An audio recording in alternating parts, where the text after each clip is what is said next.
अस्सलाम वालेकुम। मैं आसिम शहजाद अपने YouTube चैनल में एक दफ़ा फिर आपको खुशामदीद कहता हूँ। आज का जो हमारा टॉपिक है वो है एग्रीकल्चर।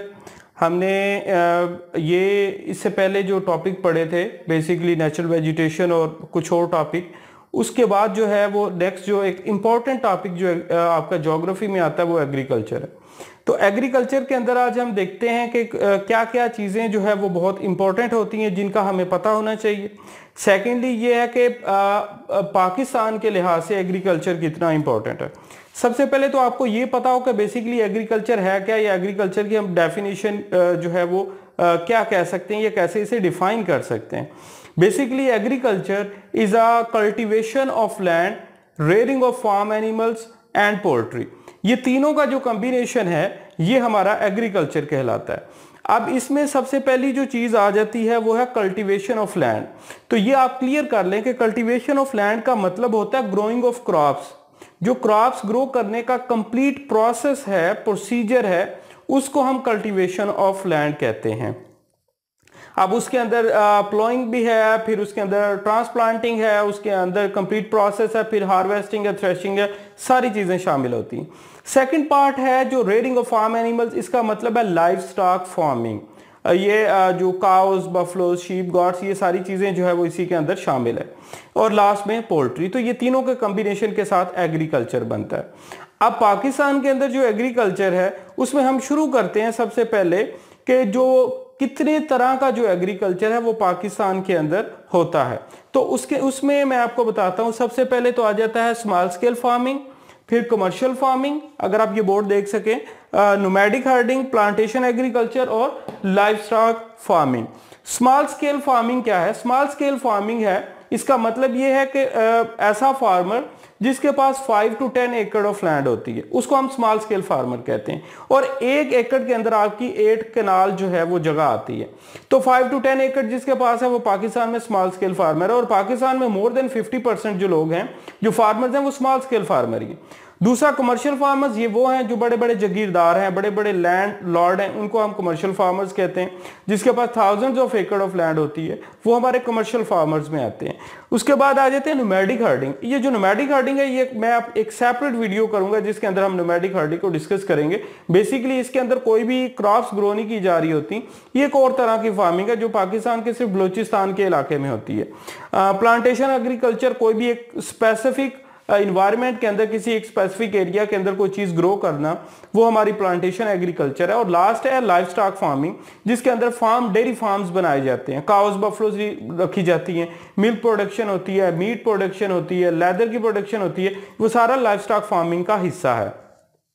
जो चीज इसके बाद जो चीज आती है वो है हमारी types of crops, food crops और कैश क्रॉप्स। फूड क्रॉप्स में वीट, राइस, शुगर केन, मेज, पल्सेस, ग्राम, ये वो सारी चीजें हैं। इसके अलावा कुछ और हैं जो हमारे फूड क्रॉप्स का हिस्सा हैं।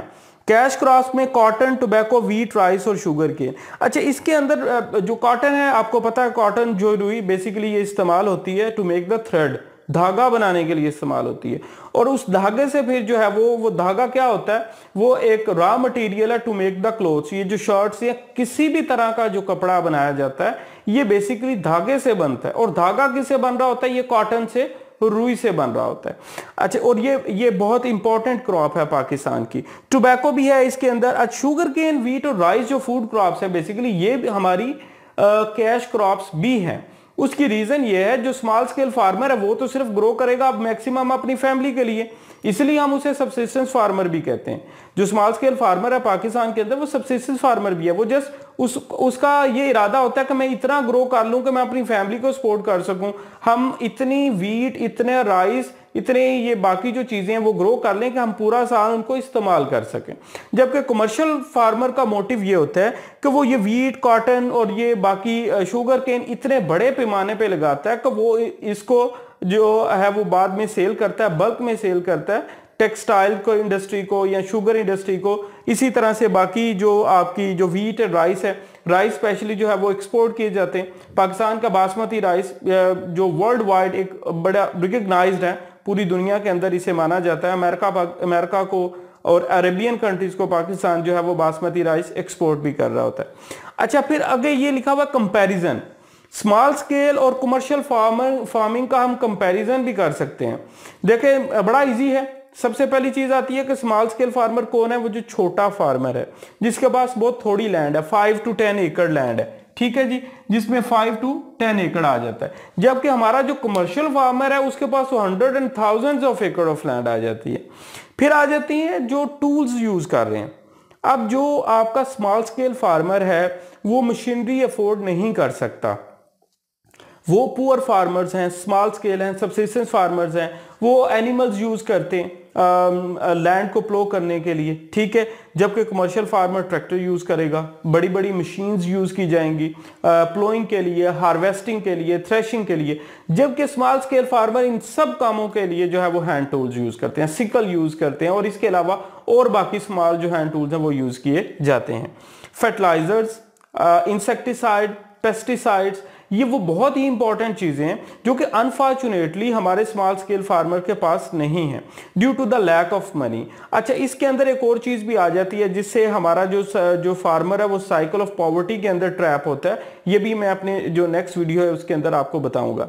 अब अच्छा, ये तो मैंने आपको फर्टिलाइजर्स का बता रहा था। फर्टिलाइजर्स के अंदर जो कमर्शियल फार्मर है वो जो मॉडर्न फर्टिलाइजर्स है, मॉडर्न इंसेक्टिसाइड, पेस्टिसाइड्स हैं जो स्प्रे किए जाते हैं, फर्टिलाइजर्स ऐड किए जाते हैं to increase the fertility of the land, वो हमारा कमर्शियल फार्मर तो कर रहा है, but unfortunately small scale farmer के पास इतने पैसे नहीं है कि वो ये चीजें खरीद सके, तो वो समटाइम्स वो नेचुरल फर्टिलाइजर्स को यूज करता है। और इसके बाद कैश क्रॉप और फूड क्रॉप है, ये मैं जैसे आपको पहले बता चुका हूं कि जो स्मॉल स्केल फार्मर है उसकी प्रेफरेंस यही होती है कि मैं फूड क्रॉप्स ग्रो करूं और उसको फिर पूरा साल अपनी फैमिली के लिए इस्तेमाल करूं। जबकि कमर्शियल फार्मर की जो प्रेफरेंस है ही उसका मोटिव यही है कि मैं जो है वो अर्न करूं, मैक्सिमम अर्निंग हो मेरी, तो इसके लिए वो कैश क्रॉप ग्रो करेगा। अच्छा, अब आ जाते हैं एक और चीज है जिसको हम कहते हैं सीजन्स। पाकिस्तान में दो सीजन्स होते हैं, दो वर्ड है जिसको हम कहते हैं रबी एंड खरीफ। ये दोनों अरबिक के वर्ड हैं, और जब एक सीजन शुरू हो रहा होता है वही दूसरे का एंड हो रहा होता है। जो हमारा पहला रबी सीजन है ये सितंबर अक्टूबर में स्टार्ट होकर मार्च अप्रैल में एंड होता है, और जो खरीफ है मार्च अप्रैल से स्टार्ट होकर सितंबर अक्टूबर में एंड हो रहा होता है। तो खरीफ क्रॉप्स और जो रबी क्रॉप्स हैं ये हम इन दोनों को इसमें सेपरेट जो है वो करते हैं। आगे चलते हैं जी और देखते हैं कि एग्रीकल्चर क्यों इंपॉर्टेंट है हमारे लिए। आपको पता है कि पाकिस्तान की 70% जो पॉपुलेशन है वो हमारी डायरेक्टली और इनडायरेक्टली डिपेंड करती है एग्रीकल्चर के ऊपर। उनका सोर्स ऑफ इनकम, उनका लाइवलीहुड आप कह लें, वो एग्रीकल्चर है। और इसी वजह से ये अब एग्रीकल्चर क्यों हम इंपॉर्टेंट क्यों ना कहें। एक तो ये है कि हमारे मुल्क के अंदर पाकिस्तान एक ब्लेस्ड कंट्री है कि हमारे पास रिवर्स हैं, ठीक है जी, हमारी लैंड बहुत फर्टाइल है, हमारे पास दुनिया का बेस्ट कैनाल सिस्टम है, इरिगेशन सिस्टम है, जिसकी वजह से हमारा जो है वो हम इजीली इरिगेट करते हैं अपने एरियाज को। पाकिस्तान की इकोनॉमी को भी एग्रेरियन इकोनॉमी कहा जाता है। तो एग्रीकल्चर के ऊपर जो चीजें बेस कर रही हैं तो उसमें फिर क्या आ जाता है, सबसे पहले आ जाती है जो आप फूड प्रोड्यूस कर रहे हैं, आप जो फार्मर है वो अपनी फैमिली के लिए प्रोड्यूस कर रहा है। जब 70% लोग जो एग्रीकल्चर के ऊपर डिपेंड कर रहे हैं, इसका मतलब है कि 70% जो मुल्क की पॉपुलेशन है वो अपना फूड समहाउ खुद प्रोड्यूस कर सकती है। फिर इसके बाद आ जाती है कि आप वो रॉ मटेरियल प्रोड्यूस कर रहे हैं in the form of sugar cane, आपकी शुगर इंडस्ट्री के लिए, in the form of cotton for your textile industry, in the form of leather जो आप अपनी लाइफ स्टॉक फार्मिंग से, ठीक है, आप रॉ मटेरियल प्रोड्यूस कर रहे हैं। फिर वही रॉ मटेरियल हम एक्सपोर्ट भी कर रहे हैं। हमारी बहुत सारी क्रॉप्स हैं जिनको हम एक्सपोर्ट करते हैं, जिसके अंदर नंबर 1 आपका राइस है, उसके बाद आपकी कॉटन आ जाती है, फिर आप वेजिटेबल है, फ्रूट्स हैं, ये वो सारी चीजें जो पाकिस्तान जो है वो एक्सपोर्ट कर रहा है। राइस जो है वो पाकिस्तान की जो बेस्ट क्वालिटी राइस है वो दुनिया के अंदर उनकी बड़ी मांग है, अरेबियन कंट्रीज के अंदर, गल्फ कंट्रीज जिसको आप कहते हैं, या आपकी जो अमेरिकन कंट्रीज हैं वहां पर। तो agriculture it's really very important for Pakistan. आपकी जो जीडीपी की ग्रोथ है, ग्रॉस डोमेस्टिक प्रोडक्ट है, उसके अंदर 25% तो आपकी क्रॉप्स आ जाती हैं, 75% बाकी चीजें। इसी तरह से जो आपकी एक्सपोर्ट है उनको देख लें तो एक्सपोर्ट में भी 50% एग्रीकल्चर जो है वो अपना पार्ट जो है वो प्ले करता है।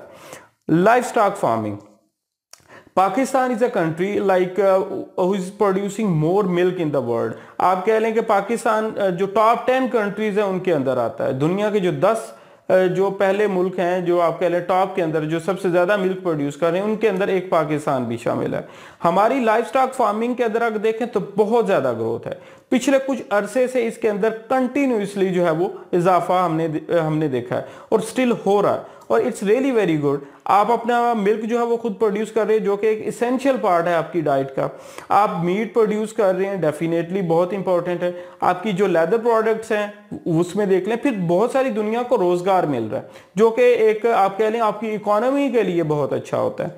तो इसके अब और फिर जो फार्म के अंदर जो आप एनिमल्स डेफिनेटली आप फूड उनका जो है वो खुद प्रोड्यूस कर रहे हैं, तो फार्म एनिमल्स के लिए आपको रखने के लिए प्रॉब्लम कोई नहीं है। फिर हमारा जो कल्चर है वो इस तरह का है। पाकिस्तान के अंदर कुछ स्मॉल स्केल फार्मर भी है ना, बहुत छोटा सा फार्मर भी है, उसने भी एक दो काउज जरूर रखी होंगी, ठीक है। तो इसी तरह से एक एक दो दो करके तो वो जो है वो एक आप कह लें एक बहुत अच्छा एक हेल्दी नंबर बन जाता है हमारे पास लाइफ स्टॉक फार्मिंग के लिए, ठीक है जी। अभी जो मैंने आपके साथ चीजें डिस्कस की हैं ये कुछ बेसिक कॉन्सेप्ट्स हैं अबाउट एग्रीकल्चर। तो जब हम इन्हें ज्योग्राफी के अंदर पढ़ते हैं तो ये चीज़ें बहुत ज़्यादा इंपॉर्टेंट है। अभी जो ये पार्ट 1 है, इसके बाद जो नेक्स्ट पार्ट आएगा इसके बाद जो आने वाली चीज़ें हैं वो मैं आपके साथ डिस्कस करूँगा।